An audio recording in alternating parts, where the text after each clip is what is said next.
Hello, and welcome to D5.5, where we discuss the story, characters, and answer questions from members and audience alike.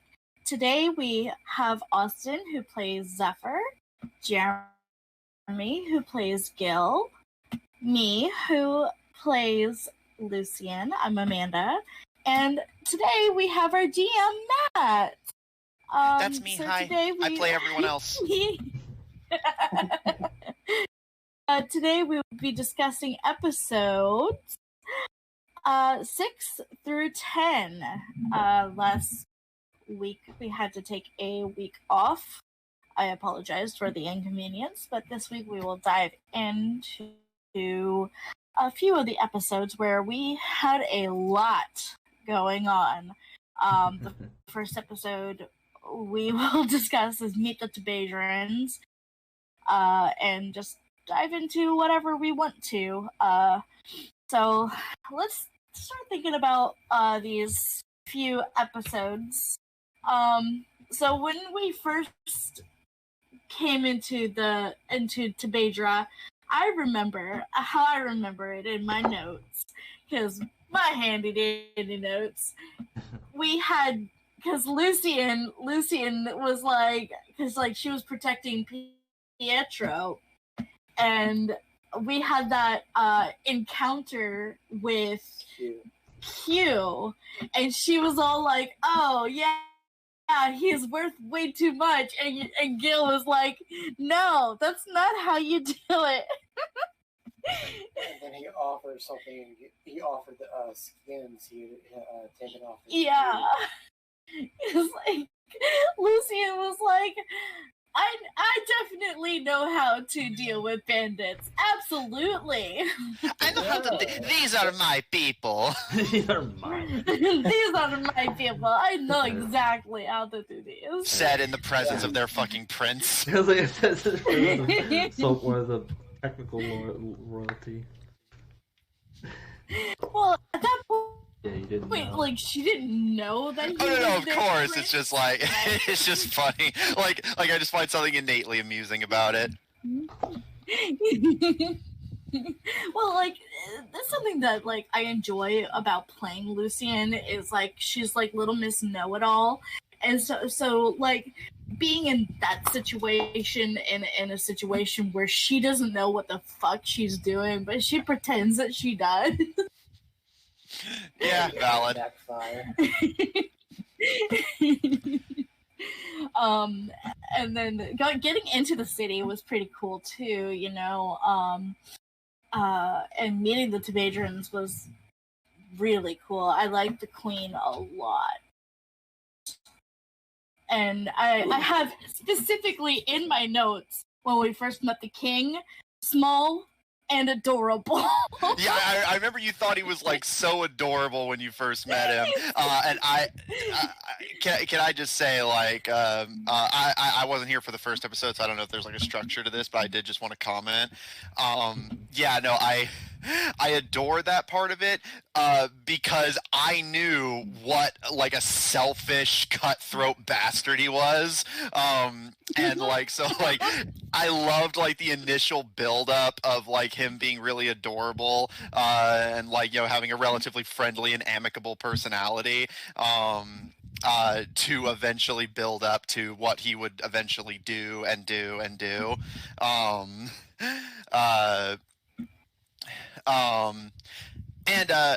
I guess as a side note, something I was curious about Austin is like, because like outside of things that like were omitted for story reasons, I deliberately went over everything when we were doing character creation, obviously. So I guess Austin, something I was kind of curious about was how much of Zephyr like just not mentioning or taking advantage of his own royalty to the Tibadrians, like when you were in their territory.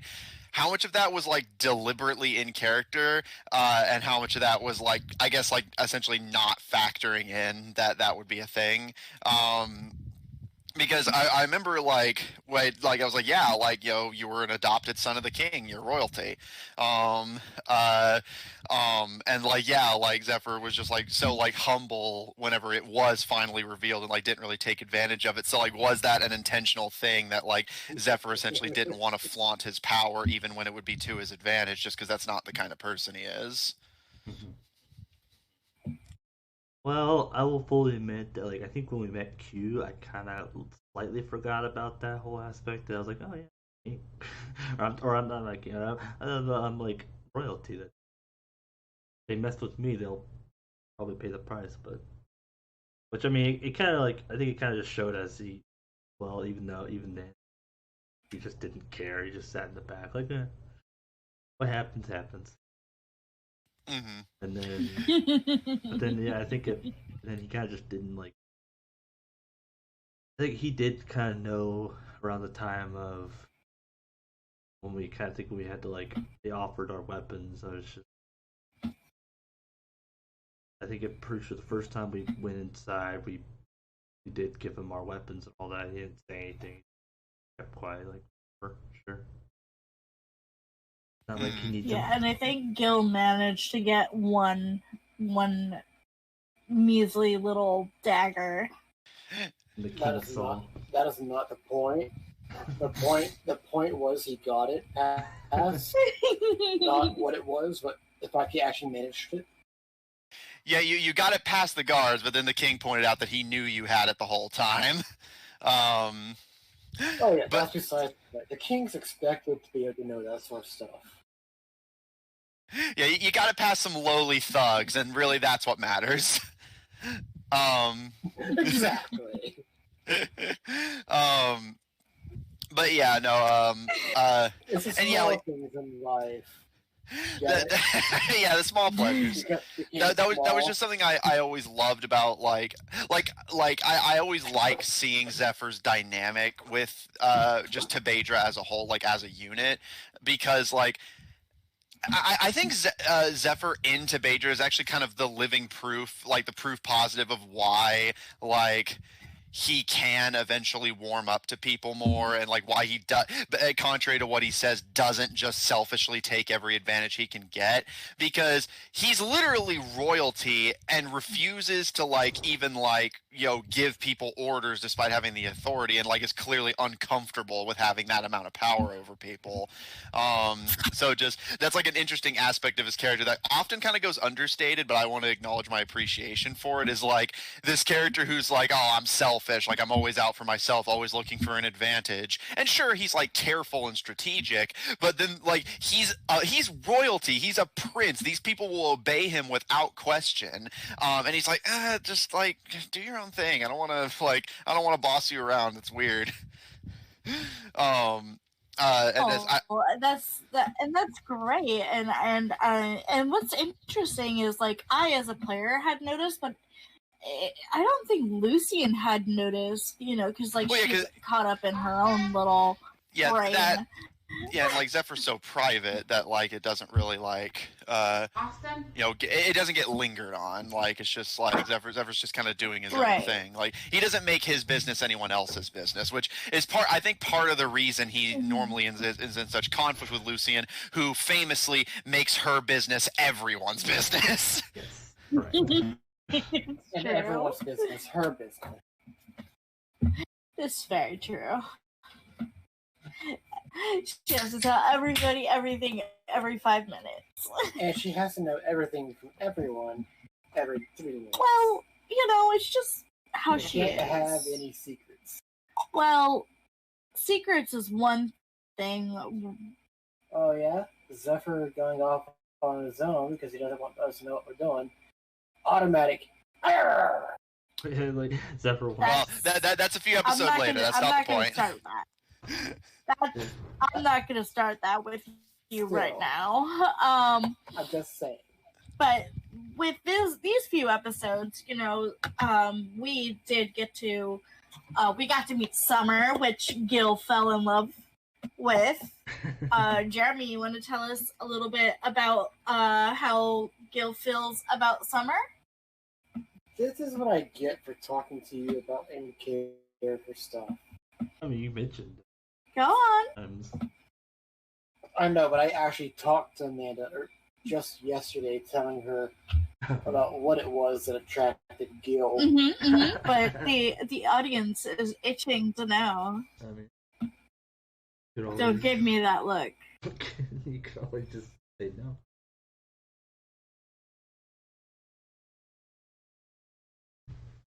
So pretty much, the long story short of what attracted Gil to her was, one, she's a princess, but she's not neat and tidy, but she also has everything organized in her own way. She's not afraid to get dirty. She could probably kick some serious ass with some of those potions she has. And Gil respects that, and that's what attracted him. That cleans up nice. But he hasn't gotten to that point yet. And how did you, you did a few favors for her while we were in Tabedra. Oh, yeah. A few. Is it because you wanted to impress her? Duh. Why would he not? Plus, more time with her. Of course he's going to do everything he could.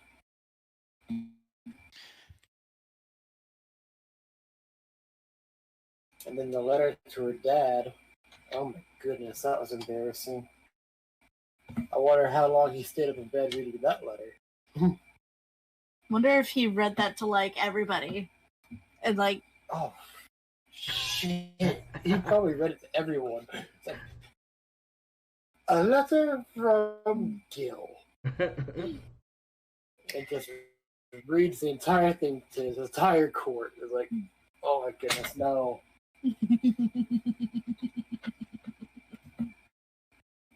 We don't know, but we do know that, like... We know that they read the letter. Yeah. She knows about said letter. Eventually, later on down the road, we find out she knows about it. But never find out how she feels about said letter.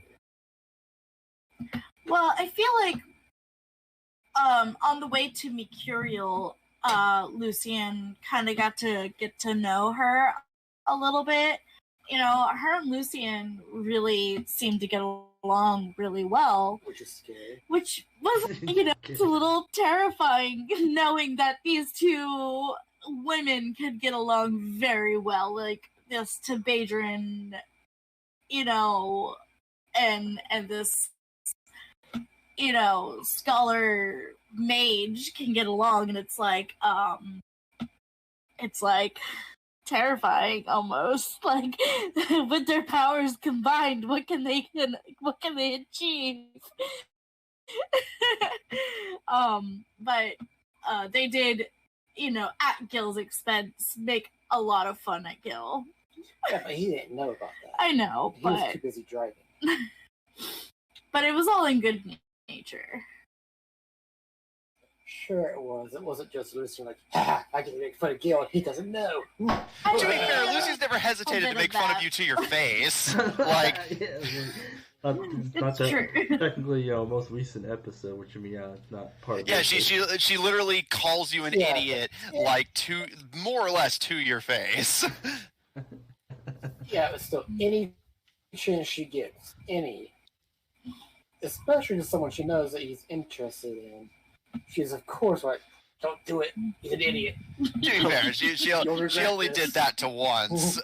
Only did that the once. She only had the chance to do that the once. Not necessarily. She So, could have. what I'd like to... You go ahead.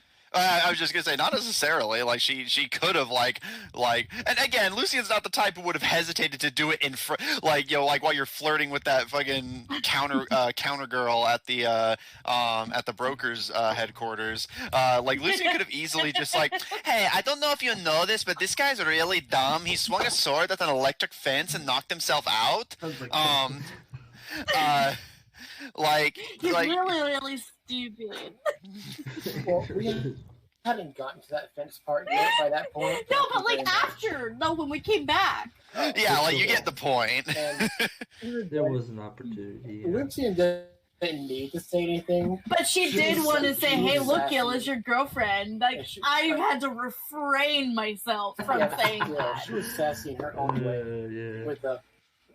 with some of her own comments. Like I can't remember all the comments she made. Like, but she was like, maybe another time and stuff like that. When he first talked to her, it's just like he struck out. No, bad boy. What I would like to talk about is the event that happened with Zephyr and the party in the end of episode 6, kind of start of episode 7. Yeah, the famous betrayal. The famous Lucian betrayal never that let Lucian go. has a very huge grudge. Yeah, about. I would argue She that will never like let it go. I would argue that while like I think the summer ball was the establishing dynamic for the parties like basically the summer ball I would argue is one of the more important arcs in terms of the story, just in the sense of like, you know, you meet pretty much every antagonist in a place where you can't beat them, especially because they're all together. But that gives you a chance to identify who's who, and all of the party gets together and like, you know, establishes their like contributions to the party during the escape, so that the Scar Concord doesn't imprison you. But while the summer ball is the most important for the story in terms of the overall plot structure, this arc is so important simply by sheer dint of the fact that like we are 40 episodes later, and that episode and its like consequences still have such huge ramifications on the greater story, simply by dint of the fact that despite everything he's done since then, Lucian has still not truly forgiven Zephyr for that. Yeah.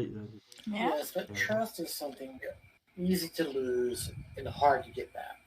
Mhm. Well, I mean, Zephyr hasn't really tried to get it back. yeah, he hasn't really had much effort with Lucian, but I can't really say that Lucian hasn't had much effort either. Mhm. Like it's two people who There's like really no. don't care if the other person trusts them, but at the same time, there's kind of a silent acknowledgement of like, and I want to say silent, but the rest of the party does point it out to both of you. Like, if you guys can't work together in spite of each other's flaws and quirks, then like you're going to die as the adventure gets like harder and more serious in the future. Like, and like, you know, speaking as the DM, yeah, that is absolutely true. Like the event, like your guys are at this point getting close to the point where you're going to start going up against the Scar Concord directly. Like if you start like sabotaging each other and double dealing, people are going to start dropping.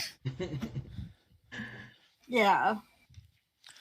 And Gil will probably be the first to fall. I thought you'd fall and just I don't know got about you that. back up.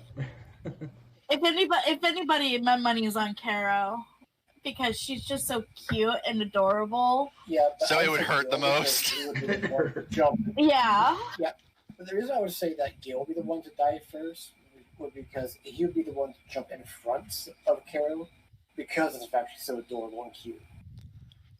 That he would take the blow. Yeah. Let's He's already done that. Several let's try to rein it back into this episode. sorry. So it's okay. What I would like to know is, for Zephyr, how long did you know? Like, did you figure it out pretty early? Did you guys talk about it? What? About what? The betrayal. I mean, I guess as far as whenever his father asked him to do it, I mean, it wasn't like fully planned. Like it was just my father. He told me, "Hey, I have a job," and like, okay. This job's technically complete.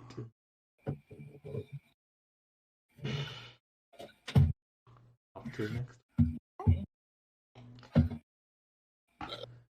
No remorse. And Job to job. how did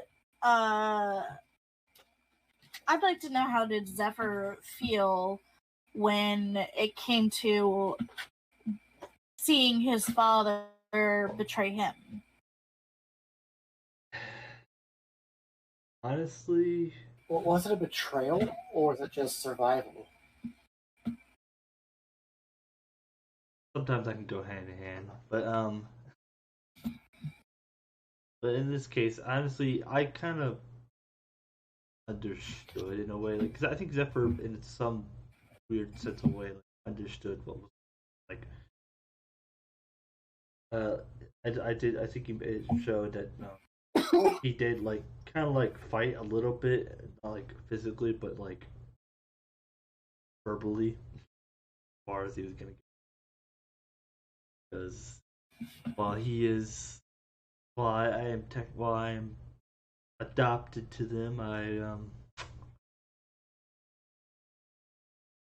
he doesn't. He cares his life more over mine. It wasn't exactly shocking, but I think maybe come back in the future, be heard of.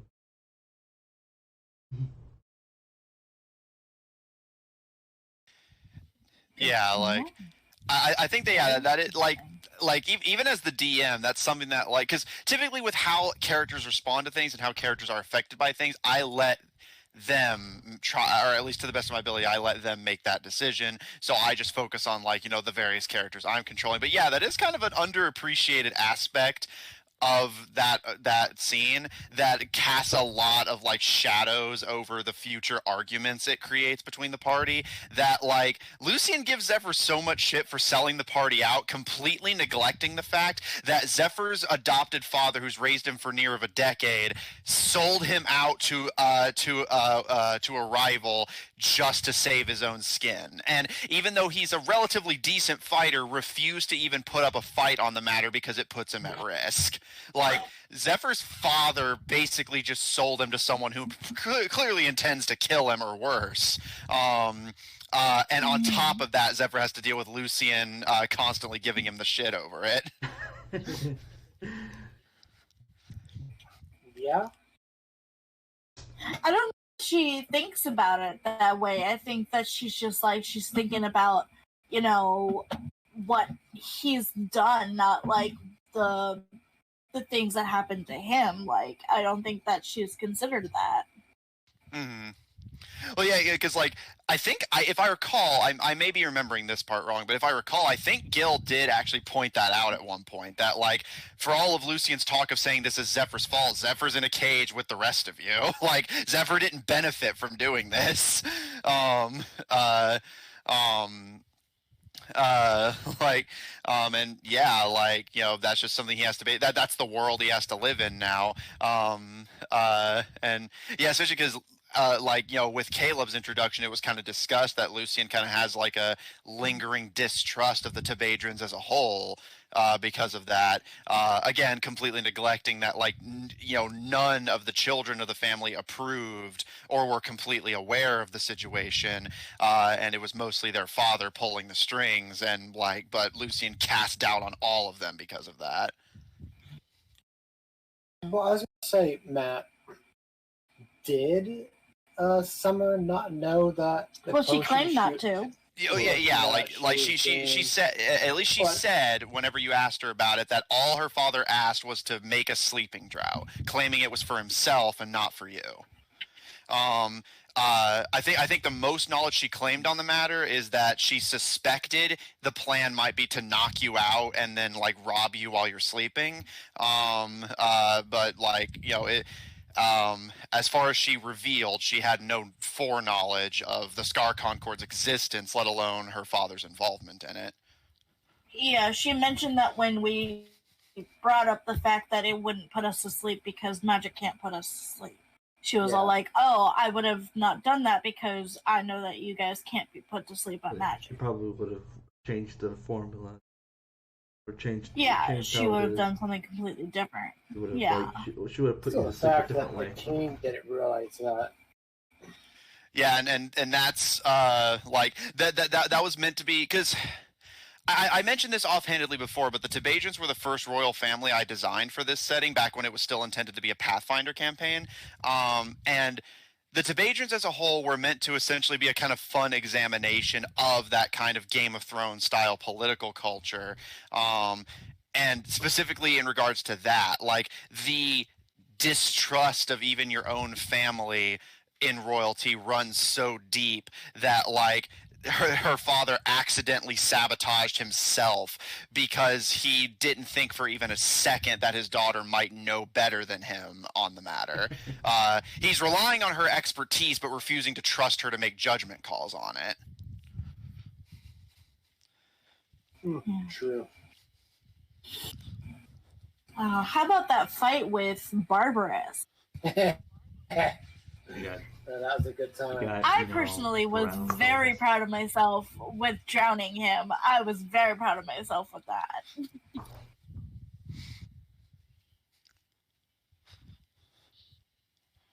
Yeah. Yeah, drowning him was a really good idea. I mean, we were pretty low level at that point. I think we were like level 2 or something. And I was like, well, I can't do much. And I was looking at my spells and I was like, you know what I can do? Gil really Gil saw his weapon. It was like, that's a cool weapon. I want that. Well, Gil wants a lot of things. That was something I was thinking about after like the yesterday's session, like because like without spoiling the details, I actually planned for that to be a plot point later. That it goes for a lot of the party, but it just kind of really shines with Gil in particular is want. The party wants. I guess it depends on the subject. If you want information or books and all that for Lucian, Gil would be either money or weapons. Well, but even then, because the brokers. Again, this is kind of dipping into a future episode, but just as kind of like a brief side note, we can discuss it in more detail when we get there. Like, the broker's conversation with Neon was actually meant to draw attention to that and foreshadow its eventual involvement in the story. Is that, like, the party is all, like, sans Neon is all nobility and, like, princes and, I think Caro is the lowest ranking member of the party, and she's still a squire to the fucking queen. The party is fundamentally 2-1 selfish. Like, they always are out for themselves, always wanting something. I don't think any member of the party, even the more innocent and nice members, have entirely pure, selfless motivations for doing anything. That's part of the reason I like this setting a lot, is that, like, I think it's an interesting way to explore that by having these, like, really powerfully, like, basically these party members who are powerful in their own right, but so fucking spoiled that, like, they end up sabotaging themselves. Like, that's part of the reason go on. Selfless. Gil isn't selfless. He does have his own motives, and he does want a lot of things, but he will also go out of his way to those that he's loyal to. Well, but to be fair, those that you're willing to is such a narrow measurement. But it still exists. Still exists. It's just small, but it exists. I think that's beyond the point. But yeah, like, and again, this is something that I'll address in more detail when we get to the appropriate episode, but, like, that's also part of the reason I set the Scar Concord up to kind of deliberately reflect the party. Each member of the Concord is meant to, like, reference a specific party member, and extrapolating that, like, discuss the fact that, the Scar Concord is just like all of you. Individually powerful, but they're so fucking bratty and selfish that they end up sabotaging themselves because they don't work together. So which one represents Gil? Jeremy's look on his anything. You'll see. Which one represents Lucy? I know one is Merlucian. It's obvious, isn't it? I mean, Dr. I'm Knight? thinking. No, I think It's it's Dr. Knight. Lucifer. Lucifer. I Eh, wouldn't count Well, no, Lucifer. actually, I'm more I wouldn't actually, count no, Lucifer in the group. Cologne for you. Actually, Jeremy, I can actually tell you because I've already told you before. You just forgot. Kaloum is meant to be Gil's counterpart. He's just brains instead of brawn. I was thinking Doctor. I would think Dr. Knight. for Okay. Lucian. Because think about it. Geogran Elf, who everyone thinks it died a decade ago, is basically for all the parts you're strong at, he's just smart instead. But he's so fundamentally egotistical and selfish that while his motivations haven't been explored yet, he's clearly an instrumental part of the Concord, given that he seems to be one of the few that reports directly to the lady. So yeah, Kaloum is the Scar Concord's Gil, just if he was brains instead of brawn. Say Knight would be. Okay.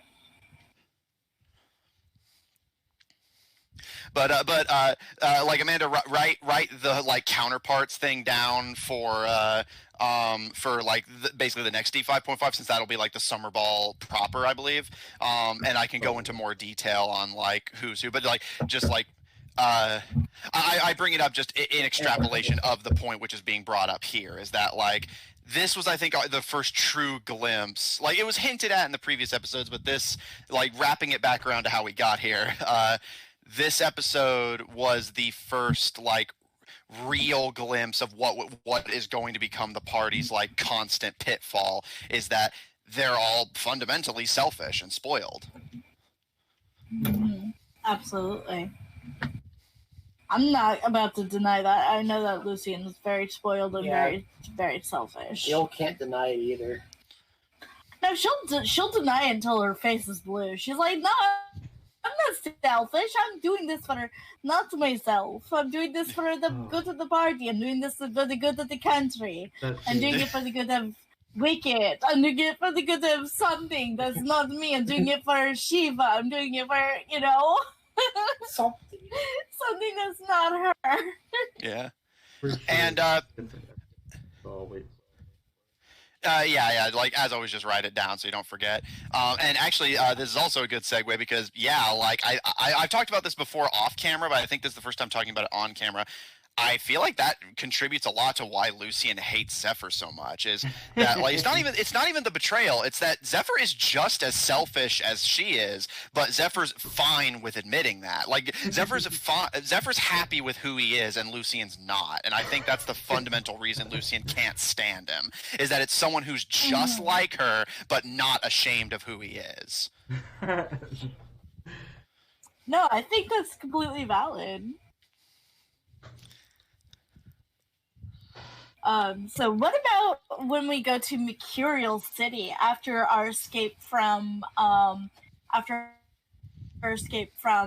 Barbarous, after we let him go and we head towards Mercurial City and we meet still think we should have killed him. Wreck. I know, but I'm gonna freely tell you guys, since that encounter's long past, you could not, like, Barbarous would have fucking slaughtered you in a straight fight. And I actually looked at it. You did say that if we had, you had said if we had managed to kill him, you had a backup. No, I did. I know. I always have a backup if you had managed it. I'm more just saying that, like, because you're saying, like, oh, I think we should have killed him. And it's like, you were surrounded by soldiers, and one of the main antagonists was standing across from you, albeit distracted and weakened, but, like, your chances still weren't great, is my point. I'm also very curious about your backup. Can you tell us about your backup, or is it a spoiler thing? I can't go into like the harsh details, but basically, two important factors to consider. And this is something that, like, this campaign is really going to go into later, but, like, I think it's kind of just an obvious thing. So I don't mind talking about it. It's just kind of something to keep in mind, I guess. Remember that, like, I try to put pretty careful thought into my world building, and it's important to remember that, like, taking down a bad leader does not get rid of a bad system. multiple of them. Well, yeah, like you even saw Barbarous has a squire that like goes with him everywhere. Like you know, like and even if the squire wasn't there, there was the captain. There was multiple people who may have been like well-meaning, but like remember that Barbarous is fundamentally a kingdom that does not belong here. They were founded on bloodshed and imperialism, and that doesn't go away just by killing one guy. Uh, um, which you know is something that is going to be kind of relevant later, but like you know again it's just kind of a world building statement more than anything. Is like yeah, that is something that I intend to the best of my ability to not gloss over. Is that like you can't just take down the bad leaders and everything becomes better. The laws they put in place, the system they created will still be there. Like you can't save the world just by killing a few like bad guys and like suddenly all the systems they created, all the people they were paying, all the things they did don't just poof away. And as kind of a secondary side note regarding Barbarous, I will say this though. I think if it had been any other villain, I may have because like I even like occasionally bring that story up of like the famous create water in the lungs incident with Barbarous, and generally the consensus is the spell doesn't necessarily work that way. But I allowed it here for one reason and one reason alone, and I will freely admit this is my biases slipping into the story, but I'm fine with admitting that. Barbarous is one of the few villains that, while he does have motivation, he does have some depth to him, or at least I like to think so. He is the one villain that you are not to any degree expected to feel any sympathy for, because fundamentally what he represents is a fundamental aspect of imperialism, and that's bigotry. Like he just hates everyone. Like he referred to you guys as like mongrels and animals several times. Like if it had been like Kaloum or Knight or like anyone else, I probably would have been like, okay, like come on, like create water in the lungs is cool, but like A, the spell doesn't work that way, and B, that's not like fun, that's not interesting. But I was like, he is just kind of a racist asshole, though. So sure, like I'll let this one fly. As long as you don't make a habit of it, I'll let this one fly. And I haven't since then. No, yeah. Like that's why I don't bring it up typically. But yeah, like I never really talked about my thought process there. But like I can bring it up now. It's just like I let it happen because like he's not meant to be an antagonist you sympathize with. He is probably one of the few antagonists that is just like kill him because fuck him. Yeah. The one time I want to kill this person, and everyone's like, okay, do it. No, yeah, because like every other antagonist, even the ones you guys fucking hate and can't stand, I try to give some degree of like motivation for why they do what they do. Like you may not be able to like sympathize with them, but you can at least empathize, you know? So there's that. Every villain, no matter how minor, has a backstory. That's always how I write. I couldn't write a simple villain if it killed me. I've tried writing mustache twirlers. I always end up like giving them a sad backstory that makes you feel sorry for them. Aww. I'm excited for a lot of the Scar Concord's backstory reveals. Oh yeah. I'm curious about my dad's, honestly. But yeah, you were saying, Amanda. Sorry. To see how that one turns out. It's okay. In Mercurial City, we met our next party member, Raccoon, who is not available to do any questions. But we did also meet Lorcan, who became very important later on in the story, which was very, now that we know what we know, I still love Lorcan, and I still love how like welcoming and how sweet he was, and our time in Mercurial City was fun. And then you killed him. Well, you tried to. Well, that's not until later. And then because Zephyr is an impatient asshole, decided to go try and scout and met with know. Dr. Watson. Hey, look. But Not then being again, and you can't just get mad at Zephyr for this because Lucian's just as impatient little bitch too. Yeah, although that actually does something I am curious about and wanted to ask. Now that we've seen some glimpses of why Zephyr is the way he is, like, you know, like Edict in particular was good for exploring his like backstory. I know Lucian doesn't know yet, but just as kind of like a theoretical what if question, if Lucian were to find out why Zephyr is this way, why he's in such a hurry, why he's always looking to keep moving, keep getting information, get stronger, get where he wants to go, if Lucian discovered his reasoning at some point, which he likely will in the future, unless Zephyr intends to like trick them into invading Mibrisron prison, but if Lucian knew, would that change her perspective on Zephyr's like, you know, being constantly in a hurry and always looking to keep moving? I think first thing that she would want to ask him is, why didn't you tell us? You could have asked. Like, just be honest. Yeah, if you were just honest with her, and you know, if you told the party what was going on and be like, hey, I need this from you, maybe she would have considered it. Well, the reason I'm saying maybe is because I know the Lucian, although she has a grudge against what Zephyr has done, is still the type of person to do the right thing because it's the right thing. Yeah, and I think that is the fundamental separation between our protagonist and antagonist. They are by design so similar to each other, but despite being so similar to each other by design, the thing that separates them is that, as we've seen, the glimpses we have gotten of the antagonists and their motivations imply some degree of, like, you know, again, out for themselves. Like, you know, they have all the power in the world, but no intention of using it to do the right thing, as far as we've seen.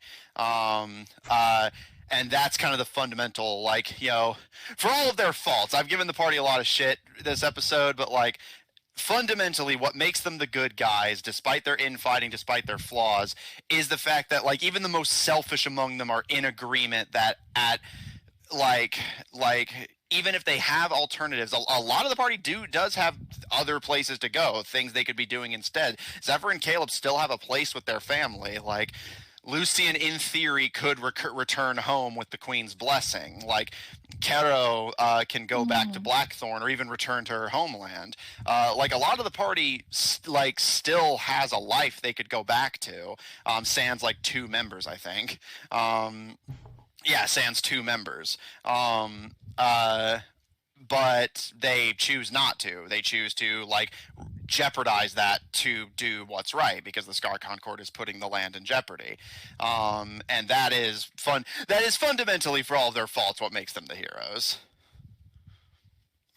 Mm-hmm. Yeah, and I think to answer your question, I don't know if her perspective of him would change, but I do think that eventually maybe she would let go of her grudge begrudgingly.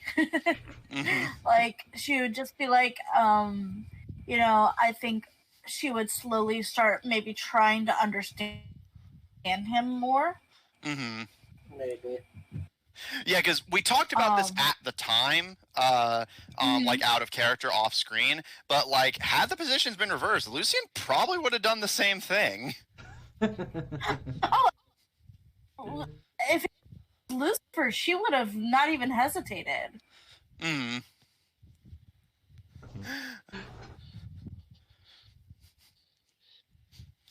But yeah, this was Zephyr's first encounter with pseudonym Dr. Watson, in actuality Dr. Empire Kaloum. Yeah. So how did you like your first encounter with one of our antagonists? I mean, at the time, I didn't really know much about him. He just, kind of caught me Mhm. trying to do some scouting and such. Uh, so like I could tell like he was sort of careful, but Zephyr was just trying to like.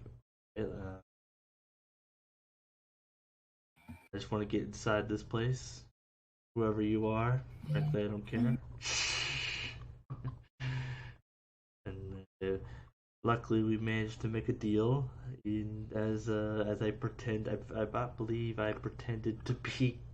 I pretended to be, what was it, Gil's servant or something, or I pretended to be working for Yeah. I think you just pretended to be Gil themselves. Gil. No, I didn't pretend to be Gil.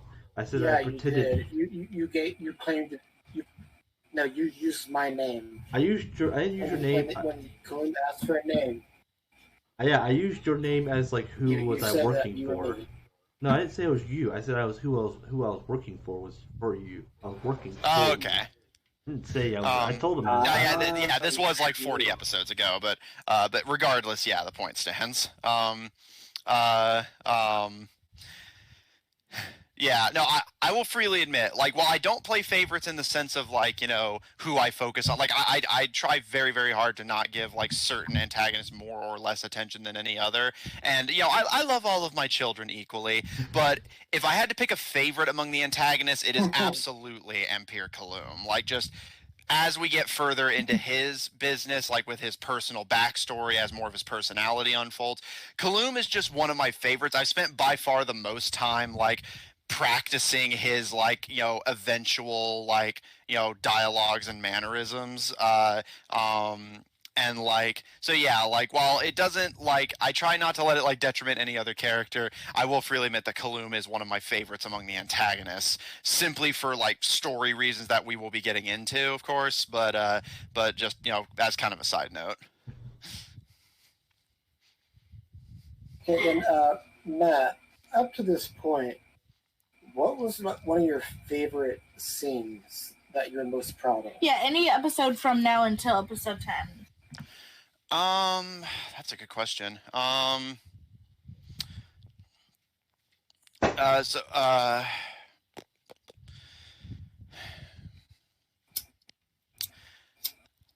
can't necessarily like,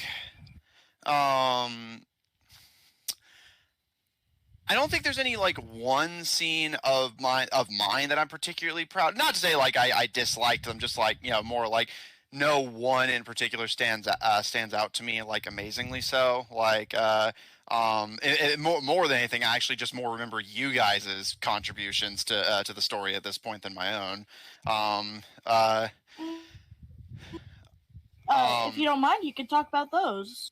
Well, yeah, like, I guess just for some of my favorite moments, I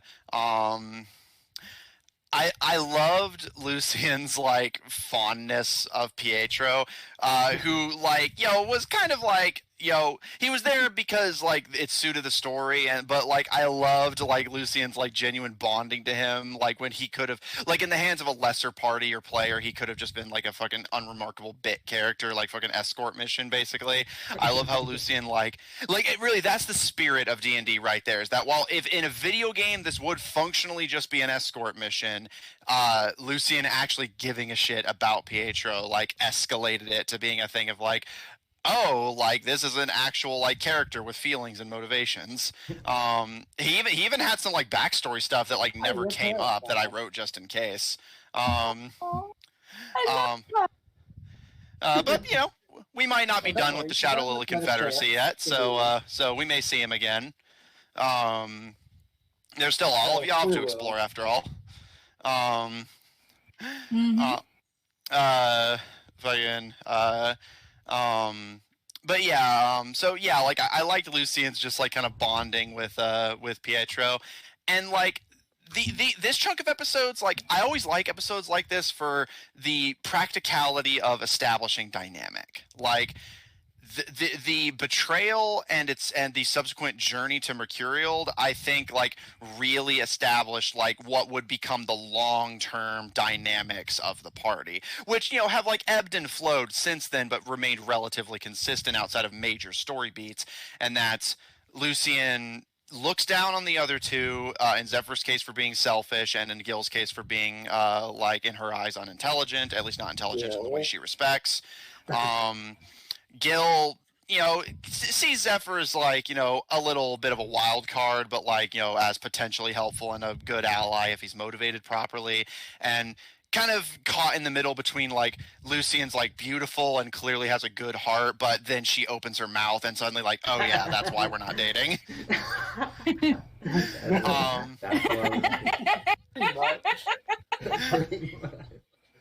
I think out of all of Gil's, like, introduced potential love interests, I think, like, I think Lucian's is the one where, like, it is purely like a thing of, like, I'm not even sure if I like you or not. Like, with everyone else, it's more like you're more like not sure what you want from them exactly. Like, especially because, you know, they're people with their own, like, thoughts and feelings. But, like, Lucian's, I think, is I mean, you know, obviously you could speak more for it than I could, and I think it would be more appropriately addressed during the Queen Bee stint of episodes, but, like, just as kind of a general overview on the topic of the party's dynamics that were established in this chunk, which this is me just giving credit to you guys for establishing interesting character dynamics. Yeah, like, Gil basically caught between some degree of interest in Lucian, but also, like, just, God, she's the worst. And, of course, Zephyr, like, you know, having no, like, hard feelings to the party because he has a very unique background. The initial trio that met on the train that fateful day, it's not really commented upon too much. I think we only just commented on it out of character this last session. But, like, the sheer, like, variety of backgrounds they come from. Lucian was a scholar who eventually dipped into piety. Gil was a soldier and commander, and Zephyr was Zephyr is ironically the closest to true, like, genuine royalty, because while Gil is also, like, you know, blood-wise in line to become a ruler, his system of government is so, like, distinctive that, like, it's a bit odd. Whereas, like, with Zephyr, it's a lot more of a straightforward, like, oh yeah, when my father dies, I'm a contender for the throne. So, like, it's interesting seeing how those dynamics play off of each other, with Lucian kind of being high and mighty, specifically like, I'm the best, I'm the smartest, I'm the wisest. Gil, like, tending to judge things very, like, pragmatically, and Zephyr pragmatic to the point of, like, you know, oh, Gil's a good meat shield, or oh, Lucian's, like, helpful when she's motivated. I almost like like, and again, the brokers comment on this later, but it's especially notable in the initial trio during this stint of episodes, since Zephyr's betrayal really established the long-term party dynamic, and that's all the three of you, or at least your characters, see the other two as, like, animals that need to be trained. Mm-hmm. Not too wrong, you know. I feel like Lucian feels that way towards Gil. Either animals or tools that he. Well, I more use the animals metaphor specifically because it's like, oh, if I give you a treat for doing a good job, then you'll do a good job consistently. You know what I mean? Well, that's what Lucian's been doing. I don't know if you've noticed that, but, like, in the last few episodes, like, if Gil has done something good or smart, she's rewarded him, like with physical touch. Wow. Great. No, yeah, like, and I am excited for that to be, like, brought to the forefront later of, like, yeah, like, Lucian in particular, but just, like, really the entire party. This is not just a Lucian problem. Again, like, your backgrounds give you all this, like, and I think that's part of the reason the party kind of sees Caro as very pure, is that, like, Neon's an outlier for being kind of pure of heart, but also not being any kind of royalty, not coming from any kind of like spoiled background for the most part.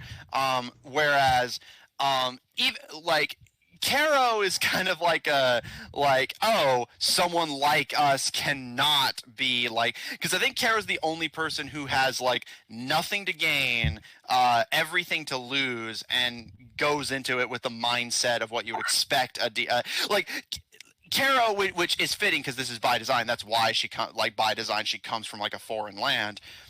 Caro is a foreigner in every sense of the word, specifically in regards to the fact that she's coming into this with the way a typical D&D adventurer would view it. Oh, like, these are all just friends I haven't met yet. Like, we're going to be good friends. We're going to get along. Even if we, like, squabble and, like, get on each other's nerves, we'll, in the end, like, come out of it stronger and liking each other. Whereas all of the party don't have that sort of background or experience, so they're all like motivated purely through like selfish intent, which I think there's no stronger contrast between that, like with this game and my Friday game, where the Friday game does have that dynamic. Like, like the start of season 2, they dropped the fucking like family bomb, like, oh yeah, we're basically family now, which is again particularly entertaining when comparing it to this party, which again, because of the completely different like setting and background, like makes them so like spiteful and selfish, and like not like it is like, like Jeremy, you said earlier in this episode that like trust is like easy to lose, hard to regain. But like, I think this party is proof positive that like for some people, especially people from these kind of backgrounds, trust is hard to get in the first place. Because the instinct is not to trust. The instinct is to be cautious and like watch your back. I mean, think about Lucian, and I mean, she's grown up, like, her mom was a noble person, and she grew up watching her mom, like, not really trusting anybody in the first place. Mm-hmm. So she, and obviously her dad, too, so, like, for her, it's a learned behavior. Well, that's what it is for all of you. Like, like for pretty much all of your lives, like that I think Gil was the first one to have it brought up to his face in a later episode that just, you come from a background of like privilege and power, but because of that, you have no idea what to do when you're just interacting with people. I can't remember who it was, but I remember like a couple different characters during your time in Sun Dragon and Edict commented on this to Gil in particular. Is like, like I know this is hard for you to wrap your head around, but not everybody in the world works for you. Like, we're not your servants. I feel like that was I don't know if it was Ocean or somebody, like one of the soldiers. Summer said something. No, I feel like it was one of the ex-soldiers. Well, yeah, Summer did comment on it, but yeah, I believe it was Cassidy who, like commented on that, I know you're used to everyone being beneath you, but that's not, like those tattoos don't mean shit here.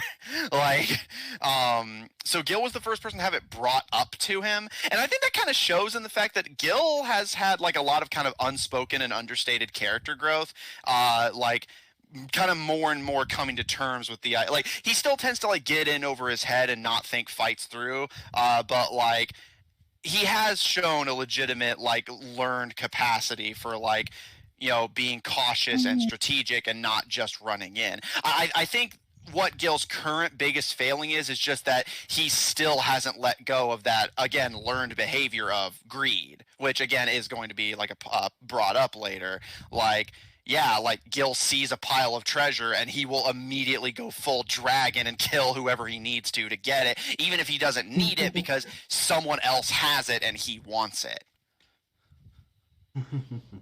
Yeah, that sounds about right. That sounds like Gil. Well, he can't be perfect. Can't be perfect. That's not. Oh boy. He's gonna have some flaws that he's got to work on. I mean, I get that, and not much of it. Oh, boy. Well, that's the point. I was more bringing it up in the context of, after Gil had it brought up to him, there was some legitimate character growth. I know, but that was directed at Lucian / Amanda. So she's like, gives me this look over here of like, better keep going. But yeah, I apologize. By the way, I have a bad tendency to ramble, and I realize we've gone over twice the intended fine. episode length. Well, I mean, it was kind of like it's kind of up in the air. Fine, no, where this, we end. yeah, we're just kind of feeling this out. This is only episode 2, so we're just kind of feeling out the. I think it depends on what we're discussing and how long we discuss it. Next week we'll be discussing when we meet Lucifer and the summer ball. So we'll have a lot to talk about next episode. Yeah, too. Fair enough. So Because I'm thinking, the deeper we get in, the deeper these discussions are gonna be.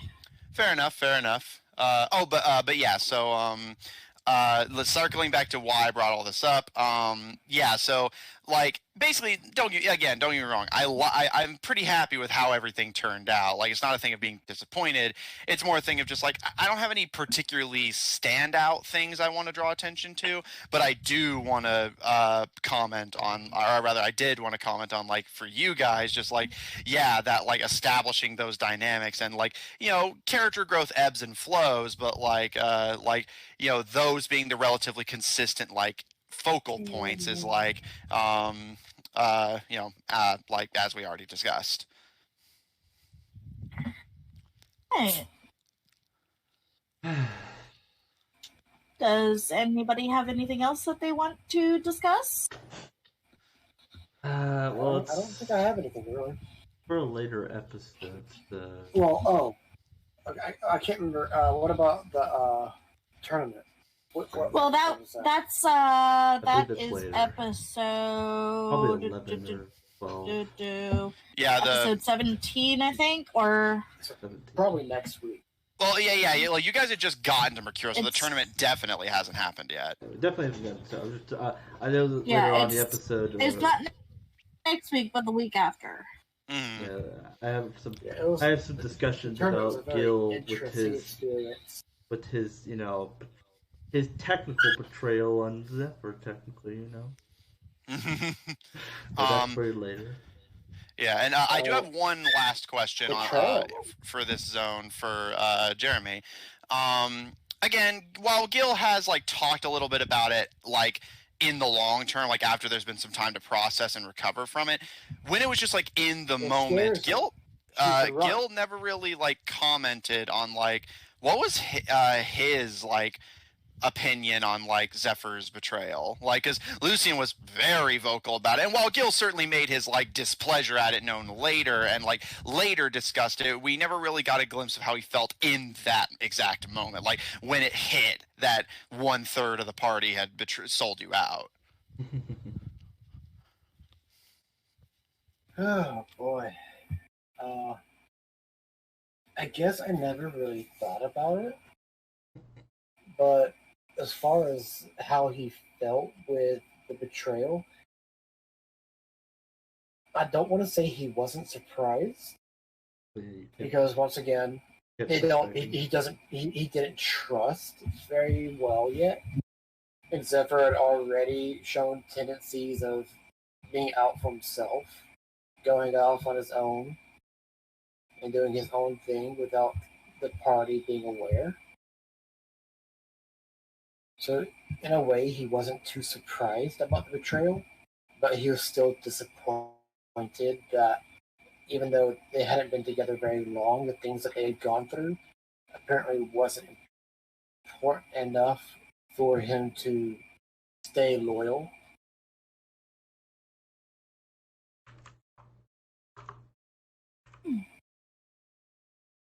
You did, like, for the longest time. If that makes any sense. For the longest time, you were like, okay, what are they going on? What they're doing something over there, like, as apparently tried to disguise yourself as me. They technically, like, oh yeah, technically, that actually would not have worked, but I think it still kind of worked out good because, it may have worked if Gil knew more about it. Well, even then, no, I mean, like, the spell, it's like, the hat actually, you would, if you actually go, like, I don't mean to, like, rule or... Yeah, but, true, he was a larger version of like, technically would be and also you would have to like physical contact actually makes it fail. So, but even then, like it still kind of like came out like you looking like me trying to trick your apparently possibly secret love. Immediately going off. Dottie, back off. Saying how you like it's kind of shown as you like her, but just immediately, try to trick her. Well, he likes her, but he didn't trust her quite yet. Like, you can like someone and not trust them yet. I get that. He was. I mean, I kind of like how Summer was like very real with you in that moment. She was like, listen, if you're gonna be interested in me, you're gonna have to like not act like that. Yeah. A lot of stuff that has happened has been said. Yeah. I think we did pretty good for today. Thank you all so much for listening in. Do remember to tune in into this channel every Tuesday evening at 9:30 p.m. Tuesday and Wednesday. For our regular games are on Tuesday evening at 9:30 p.m. And Wednesdays, we don't have a set time yet. We are still working that out, but do keep an eye out for us on Wednesdays for our second D5.5, our third episode next week, where we will be talking about episodes, let's see, 11 through 15. Also, please check out our website at official d5hub.info and our podcast wherever you get our podcast. Also, feel free to comment their own questions. Pardon? Like basically saying have their own questions. Please feel free to join our server at any time, where you can post your comments and questions at any time. Yeah, I put a little section. A little section. Cool. Do that. Thank you so much for joining us, and have a great week. All right.